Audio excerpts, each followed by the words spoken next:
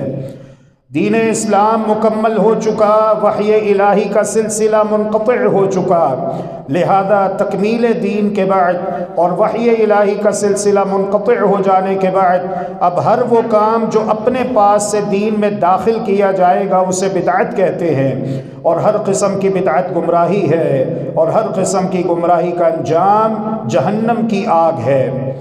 ایمان والو، اللہ سے محبت کرو، اللہ سے ڈر جاؤ جس طرح کہ اس سے ڈرنے کا حق ہے، اور یاد رکھو کہ جب تمہیں موت آئے تو اس حال میں کہ تم اس کے پکے سچے مطیع اور فرما بردار بندے ہو۔ اے لوگو، ڈر جاؤ اپنے اس پروردگار سے جس نے تم سب کو ایک ہی جان سے پیدا کیا اور اسی ہی سے اس کا جوڑا بنا کر روئے زمین میں بہت سارے مردوں اور عورتوں کو پھیلا دیا۔ ڈر جاؤ اس اللہ رب العالمین سے جس کا نام لے لے کر تم ایک دوسرے سے سوال کرتے ہو اور آپس میں رشتے ناطے قائم کرتے ہو۔ ان اللہ کان علیکم رقیبا، بلا شک و شبہ اللہ سبحانہ و تعالی تمہارے اوپر نگہبان ہے۔ مومنو، اللہ سے محبت کرو، اللہ سے ڈر جاؤ، اور جب بھی بات کہو تو سیدھی اور سچی بات کہو۔ اس کا فائدہ یہ ہوگا کہ اللہ سبحانہ و تعالی تمہارے اعمال سوار سدھار دے گا، تمہارے گناہ بخش دے گا۔ وَمَن يُطِعِ اللَّهَ وَرَسُولَهُ فَقَدْ فَازَ فَوْزًا عَظِيمًا، اور جو کوئی بھی اللہ اور اس کے رسول کی اطاعت و فرما برداری کرے گا تو یقیناً وہ بڑی کامیابی سے ہمکنار ہو جائے گا۔ سامعین محترم، گزشتہ جمعۃ المبارک بحمد اللہ تعالی و توفیقہ، بفضل اللہ تعالی و برحمتہ، بعد از قرآن حدیث مبارکہ کی صحیح ترین کتاب صحیح البخاری سے ایک حدیث کا آغاز ہم نے کیا۔ اس حدیث مبارکہ میں روحانی معراج کا تذکرہ ہوا ہے کہ پیارے پیغمبر علیہ السلام ارشاد فرماتے ہیں، میں سو رہا تھا، دو فرشتے میرے پاس آئے، ایک جبریل امین علیہ السلام ہے اور دوسرے میکائیل علیہ السلام ہیں۔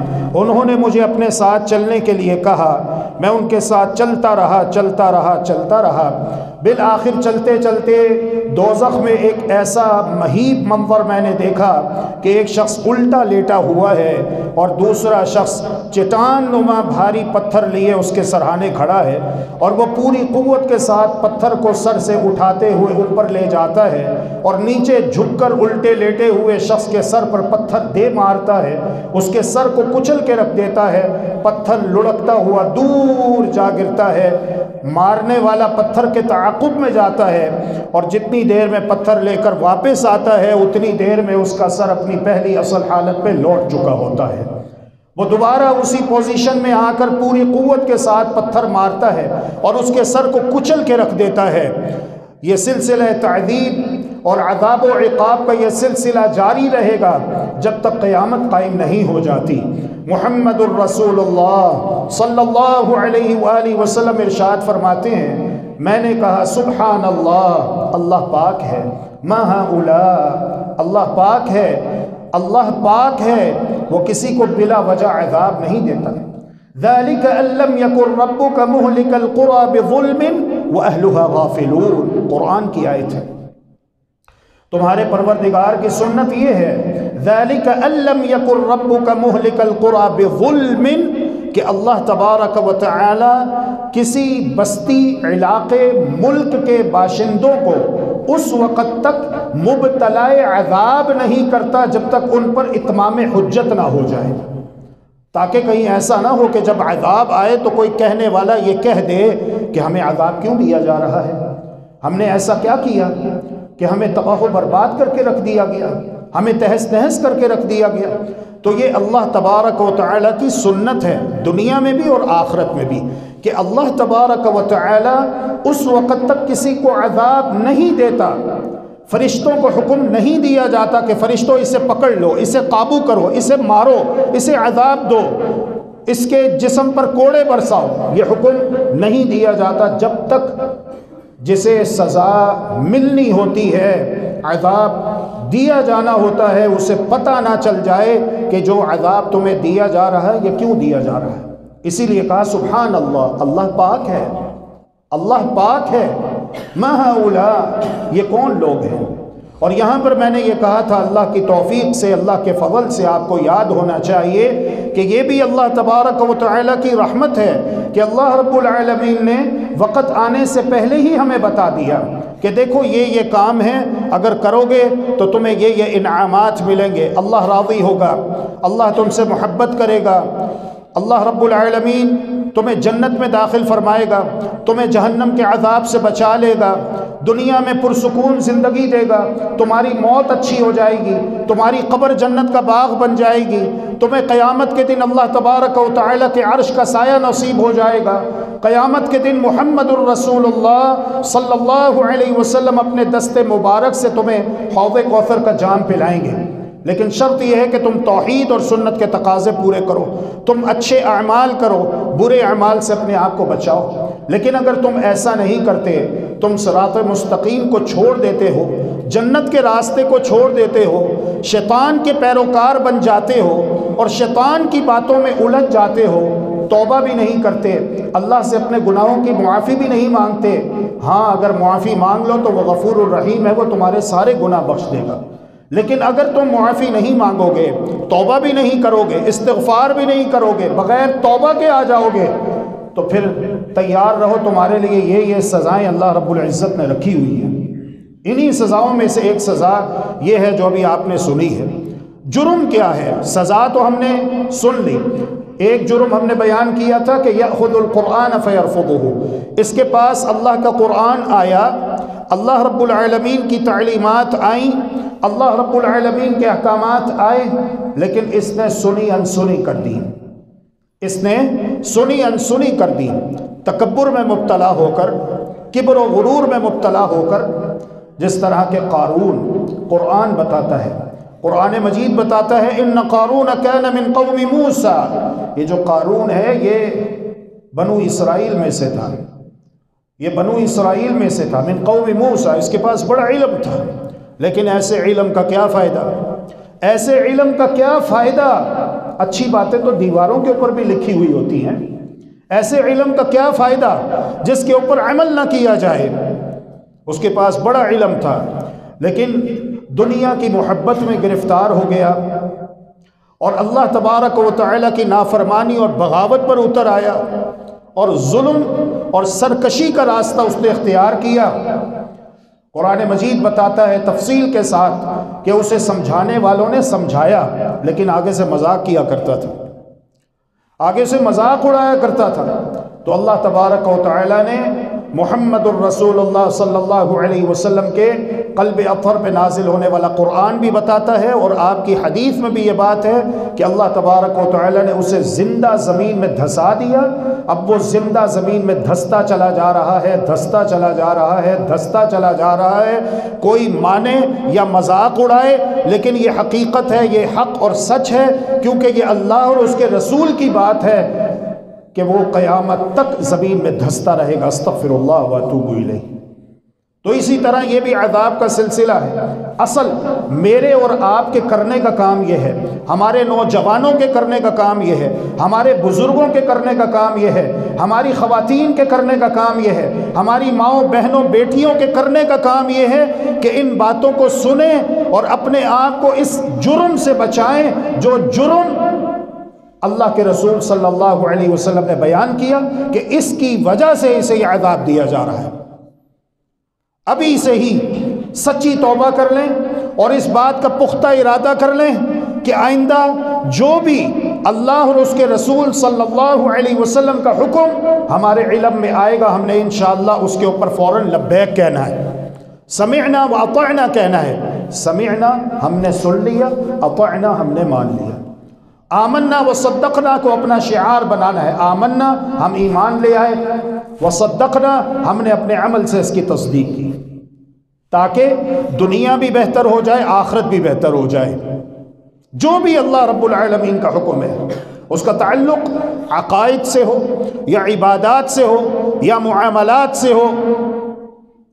دین اسلام کا خلاصہ یہی تین باتیں ہیں: عقائد، عبادات اور معاملات۔ جو بھی اللہ رب العالمین کا حکم ہے، مأمورات ہیں، منہیات ہیں، حلال ہے، حرام ہے، توحید ہے، شرک ہے، سنت ہے، بدعت ہے، جائز ہے، ناجائز ہے، جو بھی اللہ رب العالمین کے اوامر و نواہی ہیں، کیونکہ ہم مسلمان ہیں الحمدللہ، ہم مسلمان ہیں الحمدللہ۔ مسلمان وہ ہوتا ہے کہ جو اللہ اور اس کے رسول صلی اللہ علیہ وسلم کا حکم مانے، اور جو اللہ اور اس کے رسول کا حکم نہ مانے اسے فاسق کہتے ہیں۔ فاسق اللہ کی فرما برداری سے نکل جانے والا۔ منافق وہ ہوتا ہے جو زبان سے اسلام کا دعویٰ کرتا ہے لیکن عمل سے اس کی تکذیب کرتا ہے۔ تو ہم پکے سچے مسلمان بن جائیں۔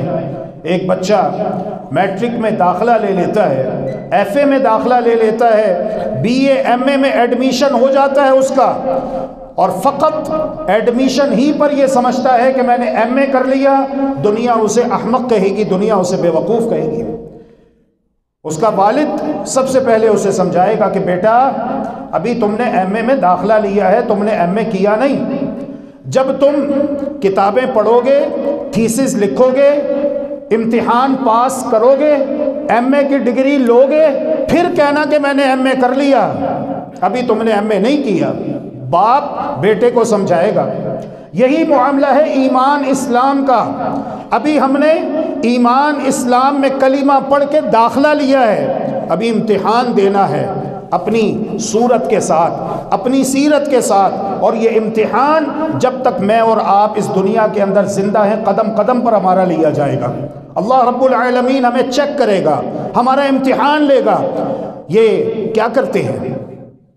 غمی خوشی کے موقع پر ہمارا امتحان لیا جائے گا۔ ہر میدان میں، وہ میدان معیشت کا ہو یا معاشرت کا ہو، وہ میدان سیاست کا ہو یا قیادت کا ہو، وہ میدان تعلیم کا ہو یا کوئی اور میدان ہو، ہر میدان میں ہمارا امتحان لیا جائے گا اور ہمیں چیک کیا جائے گا کہ کیا ہم واقعی دل سے ایمان اسلام قبول کرتے ہیں۔ تو امتحان ابھی دینا ہے، اور یہ امتحان ہے، اور اللہ کی قسم یہ امتحان روزانہ ہم نے دینا ہے جب تک زندہ ہیں، جب تک زندہ ہیں۔ امتحان کیا ہے؟ مسلمان کو چاہیے کہ وہ عشاء کی نماز تک اپنی ساری مصروفیات سمیٹ دے، اور ہم اپریشیٹ کرتے ہیں اس فیصلے کو۔ اللہ کرے کہ یہ فیصلہ ہمیشہ قائم دائم رہے کہ جناب رات کو 8 بجے تک اپنے سارے کاروباری سلسلے اور جو بھی آپ کی دنیا کی مصروفیات ہیں ان کو سمیٹ دو، ختم کر دو۔ 8 بجے بڑا ٹائم ہوتا ہے، بلکہ ہم تو یہ کہتے اور سمجھتے ہیں کہ مغرب تک، صبح 6 سے لے کر شام 6 بجے تک بڑا ٹائم ہے، 12 گھنٹے۔ فجر کی نماز کے بعد سے لے کر مغرب تک آپ کاروبار کیجئے، تجارت کیجئے، اللہ کا فضل حلال طریقے سے تلاش کیجئے، اور اللہ رب العالمین کے ایماندار شکر گزار بندے بن جائیے، اور اس کی نافرمانی اور بغاوتوں سے باز رہیے، اور اللہ کے دیے ہوئے مال میں سے اللہ کے دین کی سربلندی کے لیے خرچ بھی کیجئے۔ فجر سے مغرب تک بہت ٹائم ہے۔ مغرب سے لے کر عشاء تک اپنے رشتہ داروں کے ساتھ ملاقات کیجئے، کوئی بیمار ہے اس کی عیادت کے لیے جائیے، اور عشاء کے بعد سے لے کر صبح فجر تک سارا وقت اپنے گھر والوں کو دیجئے، اپنی بیوی کو دیجئے، اپنے بچوں کو دیجئے، ان کے ساتھ بیٹھیے، اپنے گھر کی خیریت دریافت کیجئے۔ اور جتنی جلدی ہو سکتا ہے سونے کا اہتمام کیجئے اس نیت سے کہ اللہ تبارک و تعالی توفیق دے تو انشاءاللہ صبح فجر کی اذان سے گھنٹہ پہلے اٹھنا ہے، تہجد کی نماز ادا کرنی ہے، وگرنہ اس بات کو تو اپنے اوپر فرض کر لیجئے کہ میں نے فجر کی نماز کے لیے مؤذن مسجد میں اذان بعد میں دے اور انشاءاللہ میں اس سے پہلے بیدار ہو چکا ہوں نیند سے، تاکہ جب مؤذن اذان کہہ رہا ہو تو میں فجر کی اذان سنوں۔ میرے جتنے احباب یہاں پر تشریف فرما ہیں، مجھے مت دیجئے گا اس سوال کا جواب، لیکن اپنے گریبان میں جھانک کر خود ہی سوچئے گا اس سوال کا جواب۔ پیچھے تو چھوڑیے، آج کی بات کرتے ہیں۔ آپ میں سے کتنے ہیں جنہوں نے آج صبح فجر کی اذان سنی ہے اور مؤذن کے ساتھ ساتھ اذان کے کلمات دہرائے ہیں؟ سوچئے، یہ ڈیوٹی ہے ہماری، یہ فرض ہے ہمارے اوپر کہ روزانہ بحیثیت مسلمان رات کو بر وقت سونے کا اہتمام کریں اور صبح کو بر وقت ہم نیند سے بیدار ہو جائیں، اور مؤذن کی وہ جو فجر کی اذان مؤذن کہتا ہے اس کے ساتھ ساتھ اس کا جواب بھی دیں۔ الصلاۃ خیر من النوم، نماز نیند سے بہتر ہے۔ الصلاۃ خیر من النوم، نماز نیند سے بہتر ہے۔ 2 مرتبہ یہ کہا جاتا ہے، اور اس کے جواب میں آپ نے یہی کہنا ہے، صدقت و بررت۔ یہ حدیث ضعیف ہے، یہ نہیں کہنا، بلکہ یہی کہنا ہے کہ الصلاۃ خیر من النوم، نماز نیند سے بہتر ہے، نماز نیند سے بہتر ہے۔ اب کون یہ کہے گا؟ جو جاگ رہا ہوگا، جو جاگ رہا ہوگا، جو رات کو اہتمام کے ساتھ بر وقت سوئے گا اور اسے اس بات کی فکر ہوگی کہ میں نے نیت کر کے سونا ہے، کیونکہ بڑا سخت فتویٰ ہے جو علماء کرام نے دیا ہے۔ علماء 2 طرح کے ہیں، ایک علماء ربانیین ہیں اور دوسرے علماء سو ہیں۔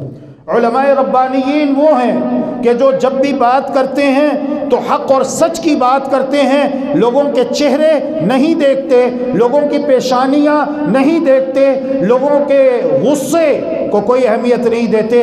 کوئی ناراض ہوتا ہے 1000 بار ناراض ہو جائے، علماء ربانیین وہ ہوتے ہیں کہ جو پرواہ کرتے ہیں تو صرف اللہ رب العالمین کی پرواہ کرتے ہیں، اور جب بھی بات کہتے ہیں تو حق اور سچ کی بات کرتے ہیں، قرآن اور حدیث کی بات کرتے ہیں، خواہ کوئی خوش ہو یا ناراض ہو، انہیں اس بات کی کوئی پرواہ نہیں ہوتی۔ اور علماء سو وہ ہیں کہ جو لوگوں کے چہرے دیکھ کر بات کرتے ہیں، لوگوں کی پیشانیاں دیکھ کر بات کرتے ہیں، لوگوں کی شخصیات دیکھ کر بات کرتے ہیں، اور ڈرتے رہتے ہیں ہر وقت کہ کہیں کوئی ایسی بات نہ ہو جائے جس سے کوئی ناراض نہ ہو جائے، بس میٹھا میٹھا میٹھا میٹھا میٹھا میٹھا بیان ہونا چاہیے۔ یہ علماء سو ہیں جنہوں نے اللہ رب العالمین سے زیادہ ڈرنے کا حق تھا، لیکن یہ اللہ رب العالمین سے زیادہ ڈرنے کی بجائے لوگوں سے ڈرتے رہے اور حق کو باطل کے ساتھ خلط و ملط کر دیا، دین اسلام کو کھچڑی بنا دیا، چوں چوں کا مربع اور شطرنج کا کھیل بنا دیا، اور حق لوگوں کے سامنے واضح نہ کیا۔ تو جو علماء ربانیین ہیں، اللہ والے علماء ہیں، انہوں نے بڑا سخت فتویٰ دیا ہے اس شخص کے بارے میں جو رات کو سونے سے پہلے نیت کر کے نہیں سوتا کہ میں نے صبح کو اٹھنا ہے، فجر کی نماز پڑھنی ہے، بر وقت بیدار ہونا ہے، اللہ کی بارگاہ میں قیام کرنا ہے، رکوع کرنا ہے، سجدہ کرنا ہے، اللہ کے انعامات پر اس کا شکریہ ادا کرنا ہے، نیت نہیں کرتا، لیٹ نائٹ سوتا ہے، دنیا کے لہو و لعب میں مست رہتا ہے اور کہتا اپنے آپ کو مسلمان ہے۔ یہ کیسا مسلمان ہے؟ کیسا مسلمان ہے یہ، جسے کوئی فکر ہی نہیں فجر کی نماز کی، جسے کوئی فکر ہی نہیں اللہ رب رحمان کی، جسے کوئی فکر ہی نہیں دین اسلام کی؟ کیسا مسلمان ہے یہ؟ سو جاتا ہے، نیت نہیں کرتا کہ میں نے صبح اٹھ کر فجر پڑھنی ہے۔ علماء نے فتویٰ دیا، شیخ بن باز رحمت اللہ علیہ جنہیں اللہ تبارک و تعالی نے پوری دنیا میں قبولیت عام سے نوازا، اور آج بھی اگرچہ کہ وہ کئی سال پہلے فوت ہو چکے ہیں، لیکن آج بھی ان کا فتویٰ علماء کرام کے نزدیک، مشائخ کے نزدیک بڑا معتبر ہے۔ باقاعدہ ان کے فتاوی جات کے اردو زبان کے اندر بھی، انگلش کے اندر بھی ترجمے ہو چکے ہیں کہ ایسے شخص کے بارے میں اسلام کیا کہتا ہے۔ تو شیخ رحمت اللہ علیہ فرماتے ہیں ایسا شخص جو رات کو دیر سے سوتا ہے اور صبح کو بر وقت اٹھنے کی نیت نہیں کرتا کہ میں نے صبح کو نیند سے بر وقت بیدار ہونا ہے، فجر کی نماز پڑھنی ہے، اگر اسی عالم میں فوت ہو جاتا ہے تو اس کی موت ایمان اسلام پر نہیں ہوگی بلکہ اس کی موت کفر پر ہوگی، وہ کافر ہو کر مرے گا۔ کہتے ہیں اس لیے یہ دلیل آپ کے سامنے ہے، اور اس حدیث کے ساتھ ایک اور حدیث کو ایڈ کر لیجئے، من ترک الصلاة متعمدا فقد کفر، جس نے ایک نماز جان بوجھ کے چھوڑ دی اس نے کفر کیا۔ کہتے ہیں لِأَنَّهُ قَدْ تَعَمَّدَ تَرْكَ الصَّلَاةِ، اس لیے کہ اس نے جان بوجھ کر نماز چھوڑی ہے، اس کی نیت کے اندر یہ بات شامل ہی نہیں ہے کہ میں نے صبح کو 5:30 بجے اذان ہوتی ہے تو میں نے چلو میں الارم لگا لوں، بیگم کو کہہ دوں، گھر میں بوڑھے ماں باپ ہیں، بچوں کے دادا دادی ہیں، اپنے امی ابو کی ڈیوٹی لگا دوں، ابو جی جب آپ اٹھے تو مجھے بھی اٹھا دیجئے گا، امی جان جب آپ اٹھے تو مجھے بھی اٹھا دیجئے گا۔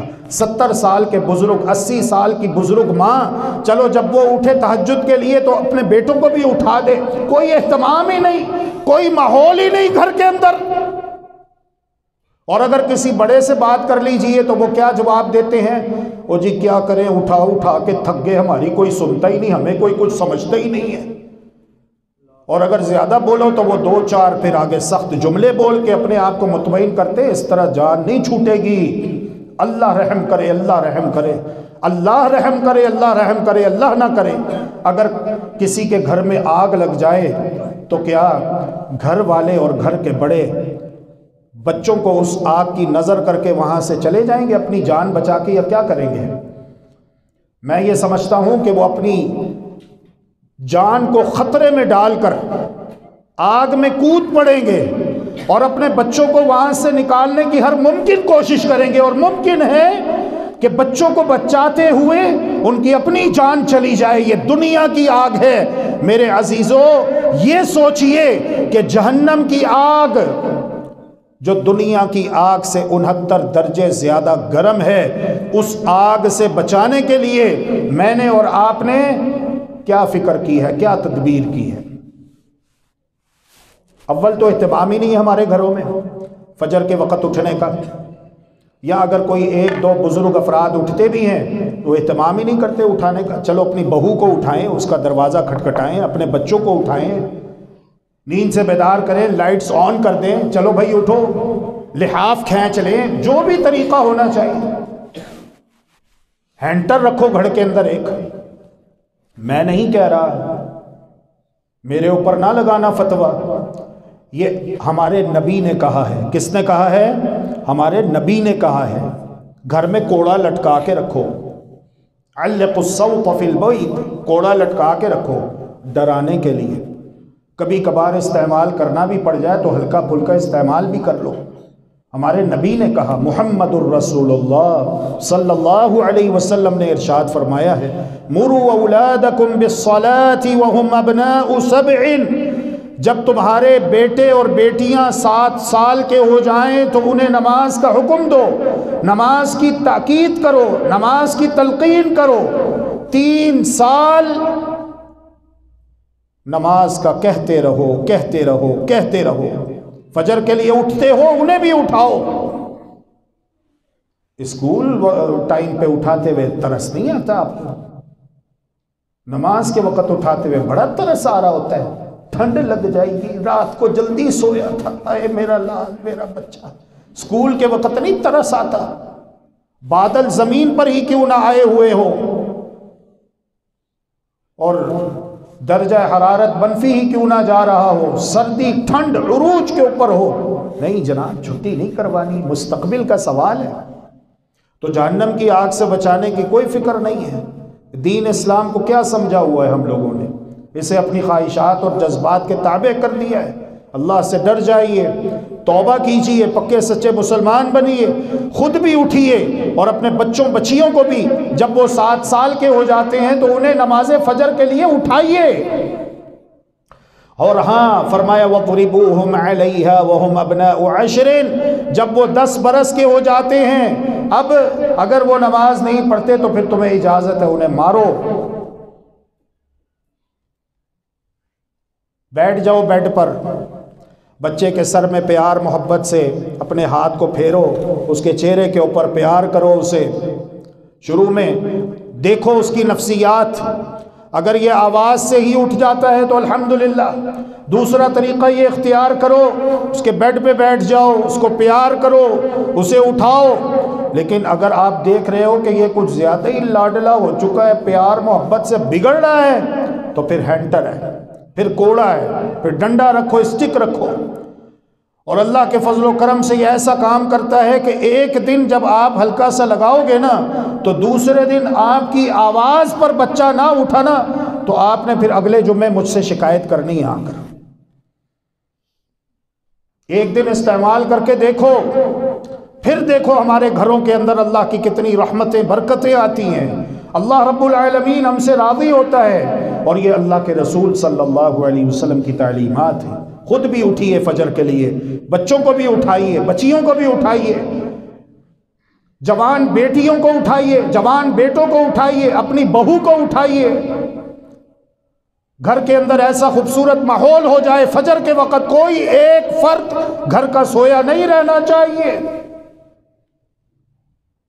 جس طرح کے رمضان المبارک میں الحمدللہ الحمدللہ الحمدللہ ہمارے بزرگ بھی اٹھتے ہیں، ہماری خواتین بھی اٹھتی ہیں، ہمارے بچے بھی اٹھتے ہیں، بچیاں بھی اٹھی ہوئی ہوتی ہیں، سب اٹھے ہوتے ہیں۔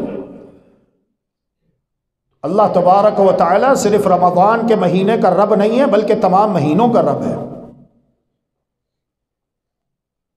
ہم مسلمان بنے، رمضانی نہ بنے کہ جب رمضان آیا تو اللہ تبارک و تعالیٰ کی عبادت کر لی اور جب رمضان رخصت ہو گیا تو اب ایسا نہیں ہونا چاہیے۔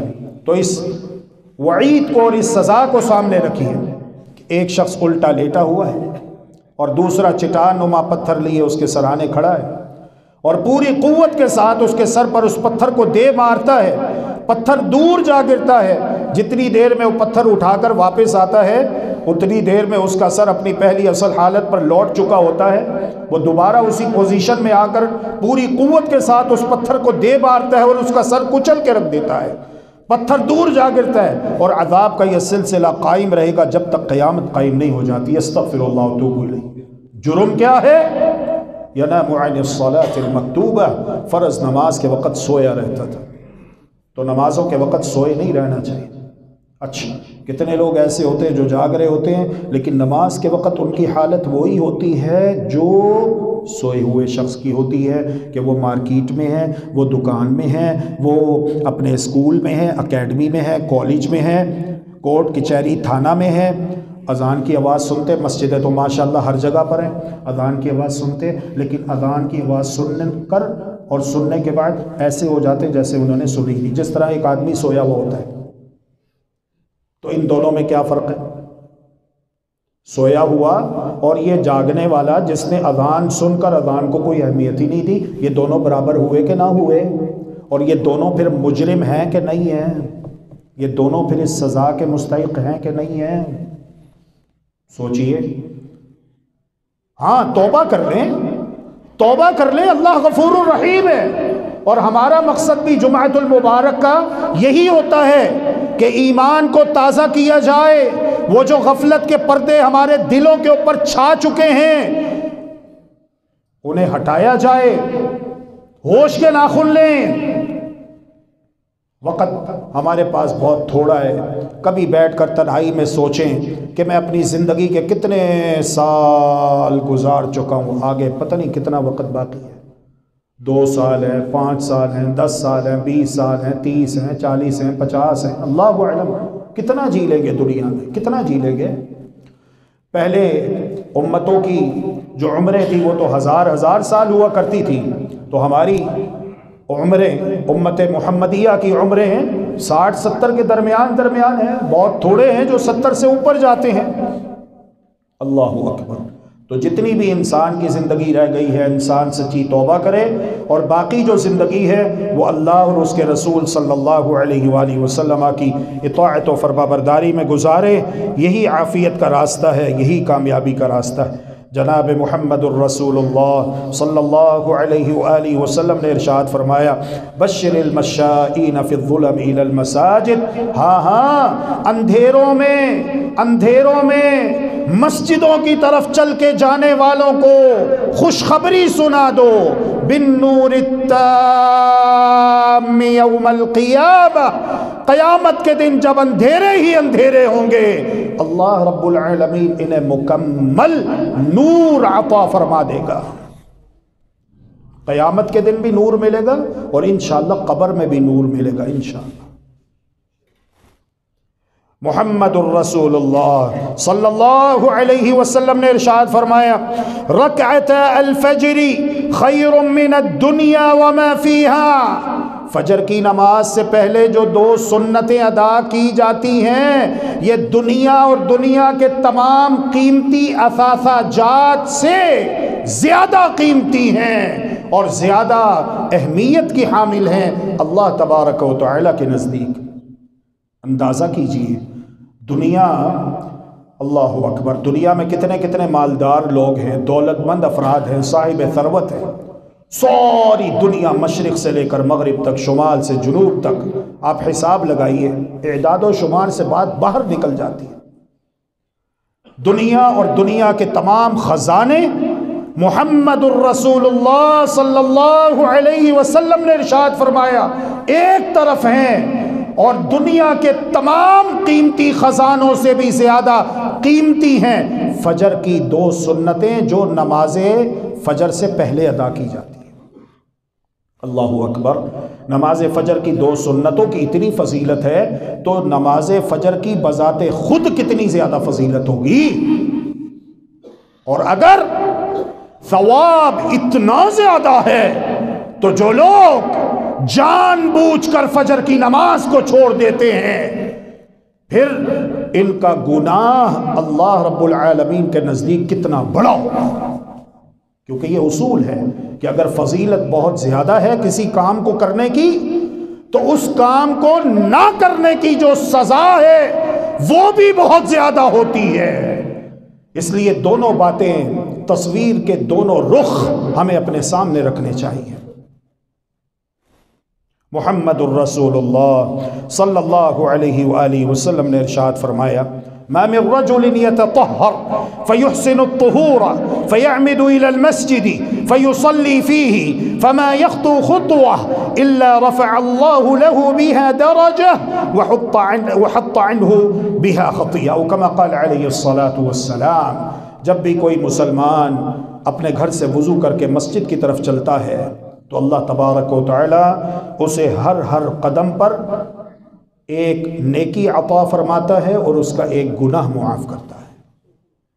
محمد الرسول اللہ صلی اللہ علیہ وسلم کے قلب اطہر پہ نازل ہونے والا قرآن ہمیں یہ بتاتا ہے، اقم الصلاة لدلوک الشمس الى غسق اللیل وقرآن الفجر ان قرآن الفجر کان مشہودا، نماز کو قائم کرو، دوپہر سے لے کر رات تک 4 نمازیں آ گئی، ظہر عصر مغرب عشاء 4 نمازیں، اور 5ویں نماز وقرآن الفجر، فجر کی نماز میں جو قرآن پڑھا جاتا ہے ان قرآن الفجر کان مشہودا، بلا شک و شبہ فجر کی نماز میں جو قرآن پڑھا جاتا ہے اس میں فرشتے حاضر ہوتے ہیں اور قرآن سنتے ہیں۔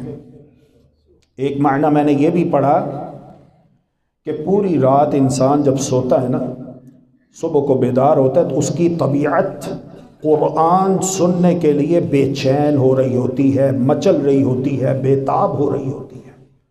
یوں سمجھ لیجئے کہ جس طرح ایک مچھلی کو پانی سے باہر نکال دیا جائے تو وہ تڑپتی ہے، اس طرح ایک مومن، ایک مسلم کی کیفیت ہوتی ہے رات گزارنے کے بعد جب وہ صبح کو بیدار ہوتا ہے، اس کی طبیعت بے چین ہو رہی ہوتی ہے، مچل رہی ہوتی ہے، وہ بیتاب ہو رہا ہوتا ہے، اس کی طبیعت کو سکون اس وقت ملتا ہے جب وہ فجر میں آ کر اللہ کا قرآن سنتا ہے، پھر اس کی طبیعت باغ باغ ہو جاتی ہے، پھر وہ مسرور ہو جاتا ہے، پھر وہ مسرت و شادمانی محسوس کرتا ہے۔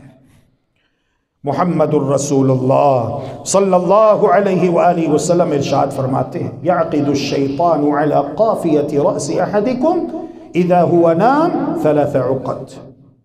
جب میں سوتا ہوں، آپ سوتے ہیں، تو شیطان اس کی ڈیوٹی ہے، اس نے یہ کام کرنا ہی کرنا ہے۔ دشمن جو ہوا، اور دشمن کبھی خیر خواہ نہیں ہو سکتا، وہ کیا کرتا ہے؟ وہ میری اور آپ کی گدی پر آ کر 3 گریں لگا دیتا ہے۔ جب ہم سوتے ہیں رات کو تو شیطان کیا کرتا ہے؟ ہماری گدی پر 3 گریں لگا دیتا ہے، اور ہر گرہ پر یہ منتر پڑتا ہے، علیک لیل طویل فرقت، ابھی بڑی لمبی رات پڑی ہوئی ہے، سویا رہ سویا رہ سویا رہ۔ حتیٰ کہ بعض دفعہ ایسا بھی ہوتا ہے کہ آپ اٹھتے ہیں، نیند سے بیدار ہوتے ہیں، آپ نے نیت کی ہوتی ہے کہ میں نے انشاءاللہ فجر کی نماز کے لیے اٹھنا ہے، اور آپ اذان سن بھی رہے ہوتے ہیں فجر کی کہ مسجد میں اذان ہو رہی ہے، لیکن وہ شیطان اپنا کام کر رہا ہوتا ہے، وہ تھپکیاں دے رہا ہوتا ہے۔ بڑی ٹھنڈی میٹھی رات ہے، بڑا نرم گرم ملائم بستر ہے، کیا تم اٹھو گے، ٹھنڈ میں نکلو گے، وضو کرو گے، سوئے رہو، ابھی تو اذان ہوئی ہے، کوئی بات نہیں، ابھی تو آدھا گھنٹہ باقی ہے، ابھی 15 منٹ باقی ہے، سویا رہے سویا رہے سویا رہے۔ شیطان یہ کام کرتا ہے۔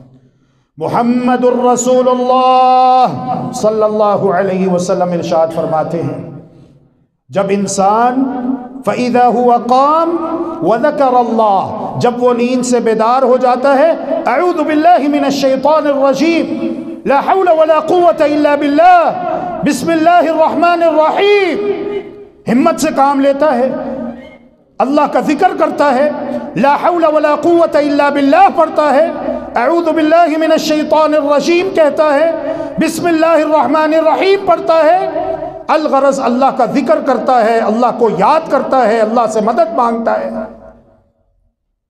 اور نیند سے اٹھنے کی دعا پڑھتا ہے، الحمدللہ الحمدللہ الذی احیانا بعدما اماتنا والیہ النشور۔ سب تعریفیں اس اللہ کے لیے ہیں جس نے مجھے موت دینے کے بعد دوبارہ زندہ کیا، اور میں نے عن قریب اسی کی طرف لوٹ کے جانا ہے۔ یہ دعا پڑھتا ہے تو وہ جو شیطان نے 3 گریں لگائی تھی ان میں سے ایک گرہ کھل جاتی ہے، ایک گرہ کھل جاتی ہے۔ پھر جب وہ اٹھتا ہے، وضو کرتا ہے سنت کے مطابق، تو دوسری گرہ بھی کھل جاتی ہے، اور جب نماز ادا کر لیتا ہے تو اللہ کے فضل و کرم سے تینوں گریں کھل جاتی ہیں۔ اصبح طیب النفس، اور پاکیزہ نفس، طیب النفس صبح کرتا ہے حشاش بشاش، اور اس کا سارا دن بہت اچھا گزرتا ہے، اللہ تبارک و تعالیٰ اس کے سارے کاموں میں برکت فرماتا ہے، اس کی مدد کرتا ہے۔ اور جو سویا رہے تو وہ 3 گریں لگی رہتی ہیں۔ اور صرف اتنا ہی نہیں بلکہ محمد الرسول اللہ صلی اللہ علیہ وسلم نے فرمایا، بال الشیطان فی اذنیہ، شیطان اس کے دونوں کانوں میں پیشاب کر دیتا ہے، استغفر اللہ واتوب الیہ، پیشاب کر دیتا ہے۔ ذرا اس بات پر گہرائی میں جا کر آپ سوچئے گا، اب جتنا مرضی ہے انسان سوٹڈ بوٹڈ ہو، پرفیوم لگائے، یہ اس سے بدبوئیں آ رہی ہوتی ہیں، متعفن آدمی ہے، فرشتے اس کے قریب نہیں آتے، فرشتے اس کے قریب نہیں آتے۔ اور جو اللہ کے نیک بندے ہیں، نیکی کو نیکی سمجھنے والے، برائی کو برائی سمجھنے والے، وہ بھی ایسے لوگوں سے دور بھاگتے ہیں۔ جب بولے گا تو منہ سے مغلظات نکلیں گے۔ کام کرے گا اس کے کاموں میں برکت نہیں ہوگی۔ اللہ تبارک و تعالی ہم سب کو سچی توبہ کرتے ہوئے رات کو جلدی سونے کی توفیق عطا فرمائے، گھر کے تمام افراد اپنی عادت بنائیں، عشاء کے بعد تمام لائٹس آف کر دیں اور جلدی سوئیں، اہتمام کے ساتھ، ہو سکے تو صبح تہجد کی نماز پڑھیں۔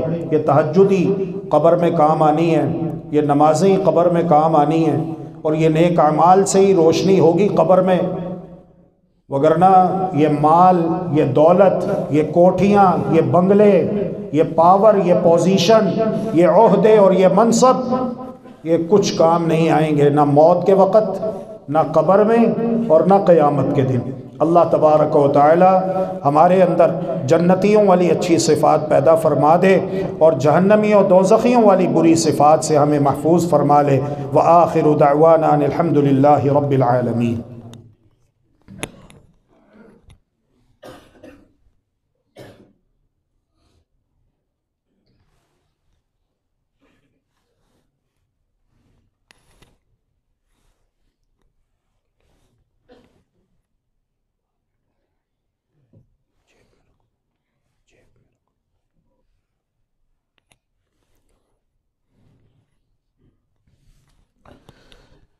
بسم اللہ الرحمن الرحیم، الحمد للہ والصلاة والسلام علی رسول اللہ وعلی آلہ وصحبہ ومن والاه وبعد۔ ان اللہ وملائکتہ یصلون علی النبی یا ایہا الذین آمنوا صلوا علیہ وسلموا تسلیما۔ اللہم صل علی محمد وعلی آل محمد کما صلیت علی ابراہیم وعلی آل ابراہیم انک حمید مجید۔ اللہم بارک علی محمد وعلی آل محمد کما بارکت علی ابراہیم وعلی آل ابراہیم انک حمید مجید۔ مسجد کے نمازی، اور یہ اللہ کا فضل ہے، اللہ کی رحمت ہے، میں نے انہیں جب بھی دیکھا تو الحمدللہ مجھ سے بھی پہلے یہ جمعے کے لیے مسجد میں آتے ہیں، اور صرف یہی نہیں بلکہ اپنے بیٹے کو بھی لے کر آتے ہیں۔ میرے سامنے بیٹھے ہوئے ہیں مشتاق حسین خان صاحب، ان کی والدہ محترمہ 2 دن پہلے اپنے خالق حقیقی سے جا ملی ہیں۔ اللہ تبارک و تعالی ان کی قبر کو جنت کا باغ بنائے، جنت الفردوس میں ان کے درجات بلند فرمائے، بشری خطاؤں لغزشوں سے درگزر فرمائے، اور جملہ لواحقین کو صبر جمیل عطا فرمائے۔ آج وہ گئے ہیں، کل ہم نے جانا ہے، جانے والے واپس نہیں آتے، اب ہم نے ہی جانا ہے۔ اللہ تبارک و تعالی ہم سب کو جب تک زندہ ہیں اس کے لیے تیاری کرتے رہنے کی توفیق عطا فرمائے۔ جب موت نے آنا جو ہے اور اس سے کسی کو مفر نہیں ہے تو پھر اس کے لیے تیاری کریں، تاکہ جب موت آئے تو اللہ تبارک و تعالی ہمارا خاتمہ بالایمان فرمائے۔ اس وقت پھر ہمیں پریشانی نہ ہو، اس وقت پھر ہم یہ نہ کہیں کہ یا اللہ ہمیں تھوڑی سی مہلت اور دے تاکہ ہم نیک عمل کر لیں، جس طرح کہ قرآن مجید میں لکھا ہوا ہے۔ پھر ہم یہ نہ کہہ رہے ہوں بلکہ ہم خوش ہو رہے ہوں، جس طرح کے حدیث مبارکہ میں ہے، محمد الرسول اللہ صلی اللہ علیہ وآلہ وسلم نے ارشاد فرمایا، من احب لقاء اللہ احب اللہ لقاءہ۔ جو شخص اللہ سے ملاقات کو پسند کرتا ہے تو اللہ رب العالمین بھی اس سے ملاقات کو پسند کرتا ہے۔ اللہ اکبر۔ کیا معنی؟ کہ جب مومن مسلم کی موت کا وقت آتا ہے تو وہ اللہ تبارک و تعالی کے ساتھ ملاقات کو پسند کرتا ہے، تو اللہ تبارک و تعالی بھی اس سے ملاقات کو پسند کرتا ہے۔ ومن کرہ لقاء اللہ کرہ اللہ لقاءہ۔ اور اس کے برعکس بھائی جس کو جہاں جگہ ملتی ہے وہیں پر بیٹھ جائیں، تشریف رکھیں۔ یہ گردن پھلانگنا یہ بہت سخت گناہ ہے۔ محمد الرسول اللہ صلی اللہ علیہ وسلم نے فرمایا کہ جو گردن پھلانگتا ہے وہ گویا کہ جہنم کی طرف پل بنا رہا ہے۔ یہ کام آئندہ نہ کیجئے، جلدی آئیے، وگرنہ دیر سے آتے تو جہاں جگہ ملتی وہیں پر ہی بیٹھ جائیے۔ اللہ آپ کو جزائے خیر دے، گناہ سے بچیں، آداب کے خلاف ہے، آئندہ اس کا خیال رکھیں۔ تو فرمایا کہ وَمَن كَرِهَ لِقَاءَ اللَّهِ كَرِهَ اللَّهُ لِقَاءَهُ۔ اور جو اللہ رب العالمین کے ساتھ ملاقات کو ناپسند کرتا ہے تو اللہ تعالیٰ بھی پھر اس کے ساتھ ملاقات کو ناپسند کرتا ہے۔ کیا معنی؟ کہ جب کسی فاسق اور فاجر کی، گنہگار کی توبہ نہیں کی اس نے، اس کی موت کا وقت آتا ہے تو اسے پتہ ہوتا ہے کہ اس کے لیے آگے جا کر کیا ہے، تو وہ اللہ رب العالمین کے ساتھ ملاقات کو پسند نہیں کر رہا ہوتا تو اللہ تعالیٰ بھی پھر اس کے ساتھ ملاقات کو پسند نہیں کرتا۔ آئیے میں اور آپ موت سے پہلے پہلے اپنے آپ کو ایسا بنا لیں کہ ہم اللہ کو پسند آ جائیں، اور جب ہماری موت کا وقت آئے تو ہمارے اعمال ایسے ہوں، ہمارا عقیدہ ایسا ہو، ہمیں اللہ تبارک و تعالیٰ کی ذات پہ بھروسہ ہو کہ ہم نے اللہ سے محبت کی ہے، اللہ سے ہماری دوستی ہے، اللہ سے ہمارا تعلق ہے، وہ غفور الرحیم ہے، وہ ضرور ہمیں معاف کر دے گا اور عذاب سے بچا لے گا اور قبر کو ہمارے لیے جنت کا باغ بنا دے گا، تو پھر اللہ تبارک و تعالیٰ بھی ہمارے ساتھ ملاقات کو پسند کرے گا۔ اس کی تیاری کریں، اس کی تیاری کریں، وقت بڑا ہمارے پاس مختصر ہے، اس کی تیاری کریں، نہ جانے کب موت کا فرشتہ آ جائے ہماری روح قبض کرنے کے لیے۔ اسی طرح امریکہ اور کینیڈا سے یہ میسیج آیا ہے، ایک اسماء اور دوسری زارا اور تیسری علی، اور ان میں سے ایک 3 سال کی بچی ہے جسے دماغی کینسر بھی ہے۔ اللہ تبارک و تعالی انہیں اور سب بیماروں کو شفائے کاملہ عاجلہ مستمرہ دائمہ عطا فرمائے۔ اللہم رب الناس اذہب البأس واشف انت الشافی لا شفاء الا شفاؤک شفاء لا یغادر سقما۔ اللہم اشف مرضانا ومرضى المسلمین، اللہم اشف مرضانا ومرضى المسلمین، اللہم اشفهم بشفائک وداوهم بدوائک وعافهم من بلائک یا ارحم الراحمین۔ ربنا آتنا في الدنيا حسنة وفي الآخرة حسنة وقنا عذاب النار۔ اللهم انصر من نصر الدين واخذل من خذل وأعرض عن الدين، رب ارحمهما كما ربياني صغيرا۔ اللهم اجرنا في مصيبتنا واخلف لنا خيرا منها، ربنا آتنا في الدنيا حسنة وفي الآخرة حسنة وقنا عذاب النار۔ ربنا تقبل منا إنك أنت السميع العليم وتب علينا إنك أنت التواب الرحيم، واغفر لنا وارحمنا إنك أنت الغفور الرحيم، وتوفنا مسلمين والحقنا بالصالحين، وصلى الله وسلم على نبينا محمد وعلى آله وصحبه أجمعين برحمتك يا أرحم الراحمين۔ اللهم إنك عفو تحب العفو فاعف عنا، اللهم إنك عفو تحب العفو فاعف عنا، إلهنا فاعف عنا، فاعف عنا يا كريم، فاعف عنا.